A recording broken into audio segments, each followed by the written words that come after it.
Welcome dear students. In the previous video we discussed about some basics concept related to parallel lines, that is pair of angles.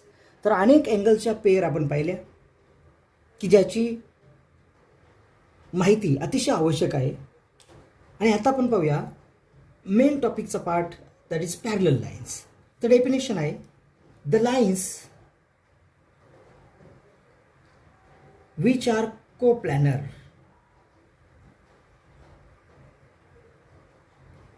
and do not intersect each other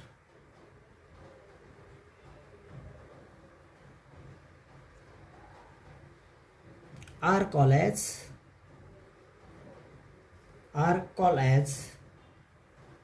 parallel lines. तर त्या लाईनला parallel lines म्हणतात. म्हणजे तुम्हाला आता मी अशा दोन line दिल्या, लाईन एल आणि एम, आणि प्रश्न विचारला की आर दिस टू लाईन्स पॅरलल. काही विद्यार्थी म्हणतील पॅरलल आहेत, काही विद्यार्थी पॅरलल नाही म्हणतील. पण डेफिनेशन पहा, which do not intersect each other. म्हणजे जर तुम्हाला यातलं डिस्टन्स दिलं, distance is always perpendicular, distance हे नेहमी परपेंडिक्युलर असतं दोन्ही लाईनला.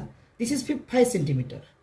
डिस्टन्स जर दिलं म्हणजे याचा अर्थ इथला अँगल आणि इथला अँगल हा 90 डिग्री म्हणजे कॉन्ग्रंट आहे, म्हणजे अल्टरनेट अँगल कॉन्ग्रंट आहे. आणि असं जर असेल त्या लाईन पॅरलल असतात. त्यामुळे डिस्टन्स दिलं तर त्या लाईन पॅरलल असतात. सो डिस्टन्स जर त्यांच्यातलं इक्वल राहत असेल कायम, तर म्हणजेच त्या डू नॉट इंटरसेक्ट, एकमेकांना कधी छेदणार नाहीत. आणि ज्या एकमेकांना छेदत नाहीत तर त्या लाईनला म्हणतात पॅरलल लाईन. आणि आणखी एक कन्सेप्ट या ठिकाणी दिलेली आहे, the lines which are coplanar. ज्या लाईन एका प्रतलात असतात. आता या दोन्ही लाईन एकाच प्रतलात आहेत, त्यांनी दोन्ही कंडिशन फॉलो केलेल्या आहेत. एकमेकांना त्या छेदत नाहीत कारण त्यातलं डिस्टन्स आपल्याला दिलेलं आहे 5 सेंटीमीटर. डिस्टन्स म्हणजे जी लाईन असते it makes right angle to both the lines. दोन्ही लाईन्स ती राईट अँगल तयार करते, त्यामुळे ते एकमेकांना कधीही छेदणार आहेत या दोन लाईन. म्हणजे ही पहिली कंडिशन फॉलो केलेली आहे. पण त्या कोप्लॅनर सुद्धा आहेत, म्हणजे आपण एकाच ठिकाणी त्या काढलेल्या आहेत. पहा, म्हणजे बोर्ड हे एक प्रतल आहे. तुम्ही अर्थपासून जर ह्या प्रत्येक पॉईंटचं डिस्टन्स मोजलं, या प्रत्येक पॉईंटचं अर्थपासून, तर ते इक्वल भरेल. म्हणजे हे एक प्रतल आहे आणि इथेच मी या दोन लाईन काढलेल्या आहेत, म्हणजे ह्या कोप्लॅनर आहेत. पण कधी कधी लाईन जर कोप्लॅनर नसतील तर those are not parallel. For example मी आता स्केल घेतलेली आहे, एक लाईन ड्रॉ केली आणि इथे एक लाईन ड्रॉ करतो बोर्डवर. म्हणजे एक लाईन मी स्केलवरती ड्रॉ केलेली आहे, एक लाईन बोर्डवर ड्रॉ केली. This is line L, this is line M. आता या दोन लाईन पॅरलल आहेत का? यातलं डिस्टन्स 5 सेंटीमीटर आहे. म्हणजे पहिली कंडिशन फॉलो केलेली आहे की त्या एकमेकांना इंटरसेक्ट होणार नाहीत, एकमेकांना छेदणार नाहीत. पण दुसरी कंडिशन कोप्लॅनर ते आहेत का? तर ह्या दोन लाईन कोप्लॅनर नाहीत, कारण ही लाईन बोर्ड या प्लेनमध्ये आहे, बोर्ड या प्रतलात आहे, या प्लेनमध्ये आहे. आणि ही लाईन स्केल म्हणजे पट्टी या प्रतलात आहे. ह्या कोप्लॅनर नाहीत, एकाच प्रतलात नाहीत, कोप्लॅनर नाही. म्हणजे जर स्केलच्या प्रत्येक पॉईंटचं जर तुम्ही डिस्टन्स मोजलं अर्थपासून तर ते डिफरंट भरेल, आणि बोर्डवरच्या प्रत्येक पॉईंटचं जे अंतर आहे ते डिफरंट भरेल. म्हणजे बोर्ड हे एक वेगळं प्रतल आहे आणि स्केल हे एक वेगळं प्रतल आहे. म्हणजे ह्या दोन लाईन कोप्लॅनर नाहीत, त्यामुळे दोज आर नॉट पॅरलल. तुम्ही पॅरलसाठी कंडिशन लक्षात ठेवा, the lines which are coplanar and do not intersect each other are called as parallel lines. Recently we discussed the definition of parallel line. आणि आधीच्या व्हिडिओमध्ये आपण पाहिले जेव्हा दोन लाईन पॅरलल असतात तेव्हा पॅरलल लाईनच्या प्रॉपर्टी, तर करस्पॉन्डिंग अँगलच्या pairs are congruent, alternate interior angle और alternate exterior angles are congruent, and interior angles are supplementary. तर हे तिन्ही थेरम किंवा तिन्ही प्रॉपर्टी आपण प्रूव्ह करूया. पहिली प्रॉपर्टी आहे इंटिरियर अँगल थेरम किंवा इंटिरियर अँगल प्रॉपर्टी. प्रॉपर्टी मी रीड आउट करतो. If two parallel lines are intersected by a transversal, the interior angles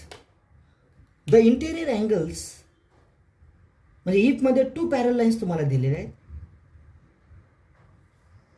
दोन पॅरलल लाईन आपल्याला दिलेले आहेत, गिवन आहेत L and M, intersected by a transversal. Transversal is K गिवनमध्ये मी लिहितो. पॅरल आहे, line L parallel line M and K is transversal and line K is their transversal छेदिका आहे. Okay, then the interior angles on either side. Interior angles मी इथे येतो angle A आणि अँगल बी, तर हे एका बाजूला आहे, तर हे interior angles on either side. आणि इकडच्या बाजूला पण हा आणि हा अँगल पण इंटेरियर अँगल आहे. ही इंटेरियर अँगलची पेअर आहे. एकच पेअर आपण घेऊया. Interior angles on either side of the transversal are supplementary. म्हणजे we have to prove interior angles are supplementary, म्हणजे त्यांची बेरीज angle A plus angle B is equal to 180 degree. हे तुम्हाला प्रूव्ह करायचं आहे. पाहूया याचं प्रूफ करताना मी आणखी एक अँगल घेतो. तर तो अँगल मी या ठिकाणी घेतो अँगल सी. मी याप्रमाणे लिहितो, let angle C form a linear pair with angle B, with angle B. Okay, आता मी सुरुवात करतो प्रूफला. इक्वेशन, आता इक्वेशन स्टेटमेंट आणि रिझन या स्वरूपात लिहितो. इक्वेशन फर्स्ट, अँगल बी आणि C form a linear pair, so angle A angle B plus angle C is equal to 180 degree. Angle C linear pair, reason angle C in linear pair. Equation 1. Equation 2, आता angle A आणि angle C पहा Z तयार होतो, त्यामुळे alternate interior angles आहेत, so those are congruent. So angle A is equal to angle C alternate interior angle, alternate interior angles.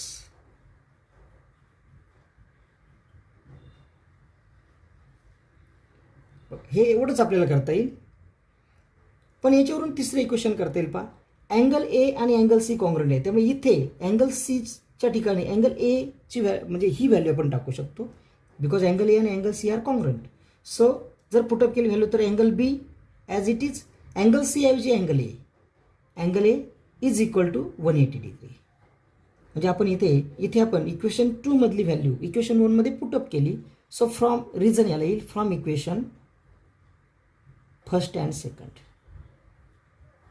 So therefore you can write angle A पहिल्यांदा लिहा plus angle B is equal to 180 degree. अशा प्रकारे angle A आणि angle बीची बेरीज 180 degree आली, म्हणजे ते सप्लिमेंटरी आले. याप्रमाणे आपल्याला हे प्रूव्ह करता येईल. प्रूव्ह करायची पद्धत एकदम सोपी आहे. फक्त ज्या गोष्टी दिलेल्या आहेत, जे आपल्याला दिसतात, आपल्या पॅरलल लाईनच्या प्रॉपर्टीज माहीत असतील तर आपण ही प्रूफ सहज करू शकतो.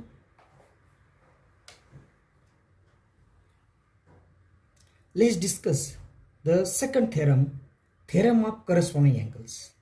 तर पॅरलल लाईनची प्रॉपर्टी आहे, the corresponding angles form by a transversal of 2 parallel lines. म्हणजे 2 पॅरलल लाईन तुम्हाला दिलेल्या आहेत. मग मी आकृती काढतो. त्यामध्ये 2 लाईनला नेमिंग देतो L and M. Form by a transversal, म्हणजे ट्रान्सव्हर्सल एक घ्यायची आपल्याला, के इज ट्रान्सव्हर्सल. मग मी इथे लिहितो given line L parallel to line M and K is transversal and K is transversal and we have to prove. आपल्याला काय प्रूव्ह करायचं आहे? The corresponding angles form by a transversal. Corresponding angle जे असतात हे कॉन्ग्रुएंट असतात. म्हणजे इथे मी करस्पॉन्डिंग अँगल जे घेतो, अँगल समजा हा अँगल आहे अँगल ए आणि हा अँगल बी. तुम्हाला प्रूव्ह करायचं एकच पेअर मी घेतो. We have to prove angle A congruent angle B, म्हणजे किंवा इक्वल इन मेजर, मग असं लिहिलं तरी चालेल. Angle A is equal to angle B. We have to prove. आता सोयीसाठी आपण काय करूया, let C be its opposite angle. Proof. आता मी प्रूफ करतो. आता प्रूफ आपण या फॉर्मॅटमध्ये करणार आहोत, इक्वेशन स्टेटमेंट आणि reason. Let angle C be the vertically opposite angles of vertically opposite angle of angle A. So आता इक्वेशन 1 मी डायरेक्टली लिहितो. Angle A congruent angle C. Equation 1 angle A is equal to angle C. Vertically opposite angles आणि vertically opposite angles हे congruent असतातच. त्याचप्रमाणे angle B congruent angle C, म्हणजे angle B is equal to angle C. Alternate angles, alternate interior angles.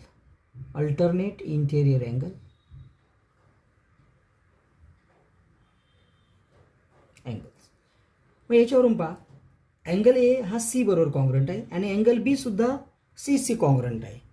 म्हणजे याचा अर्थ angle A आणि B congruent. So angle A is equal to angle B from equation first and second.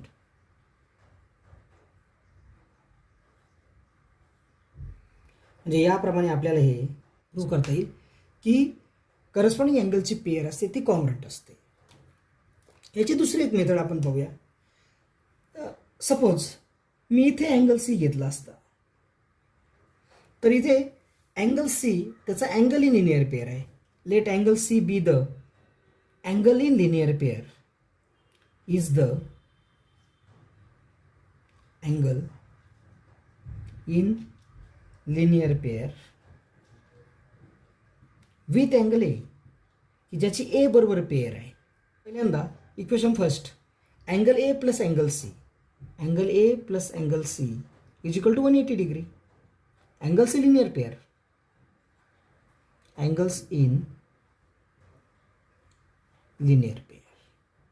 त्याचप्रमाणे second equation होईल angle B आणि angle C, या दोघांची बेरीज ती सुद्धा 180 डिग्री येईल. कारण interior angles form by parallel line आहेत, त्याच्यामुळे इंटेरियर अँगल्स आहेत. ह्या दोन्ही इक्वेशनची उजवी बाजू इक्वल आहे 180 डिग्री. याचा अर्थ ह्या दोन्ही इक्वेशनची डावी बाजू सुद्धा इक्वल आहे. या इक्वेशनची ए प्लस अँगल सी ही बाजू is equal to angle B plus angle C from equation first and second. C get cancel and therefore you will get the equation for angle A is equal to angle B. बघा, म्हणजे याप्रमाणे असेही तुम्ही prove करू शकता.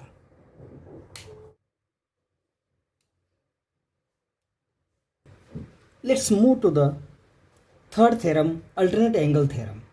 The alternate angles formed by a transversal of two parallel lines are equal in measure or equal measure, are of equal measure. जे दोन पॅरल लाईन आपल्याला इथे गिवनमध्ये दिलेल्या आहेत. So let the lines be L and M आणि एक ट्रान्सव्हर्सल आहे. So let K be the transversal. मग गिवनमध्ये लिहूया, given line L parallel to line M and K is transversal and line K is transversal आणि alternate angles are of equal measure. म्हणजे are नंतर जे येतं ते तुम्हाला प्रूव्ह करायचं असतं. इक्वल मेजर तर कशाचं, तर अल्टरनेट अँगलचं. So we have to prove alternate angle जे आहेत इथे आपण घ्यायला हवेत ते. तर इथे आपण अँगल ए आणि इथे अँगल बी येतो. Angle A and B are alternate angles. Okay, we have to prove angle A is equal to angle B.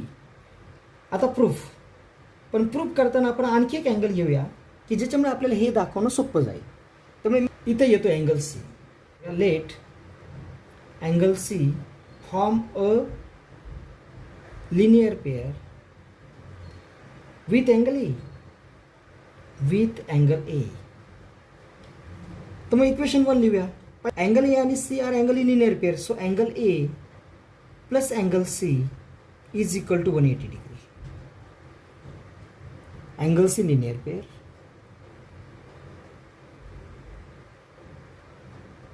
Okay, तर हे तुमच्या लक्षात आलं. त्यानंतर अँगल बी आणि अँगल सी इंटेरियर अँगल्स आहेत. So angle B plus angle C is equal to 180 degree. Interior angles form by parallel lines. Interior angles formed by given parallel lines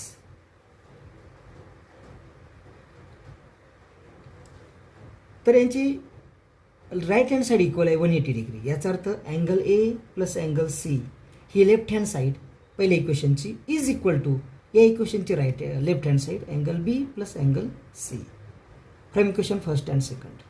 कारण first and second equal आहे from equation first and second. त्यामुळे डावी बाजू equal आहे, याची डावी बाजू याची डावी बाजू. So angle C get cancel. So equation 4 will be there for angle A is equal to angle B. म्हणजे जे आपल्याला प्रूव्ह करायचं आहे angle A is equal to angle B. म्हणजे याप्रमाणे आपल्याला प्रूव्ह करता येईल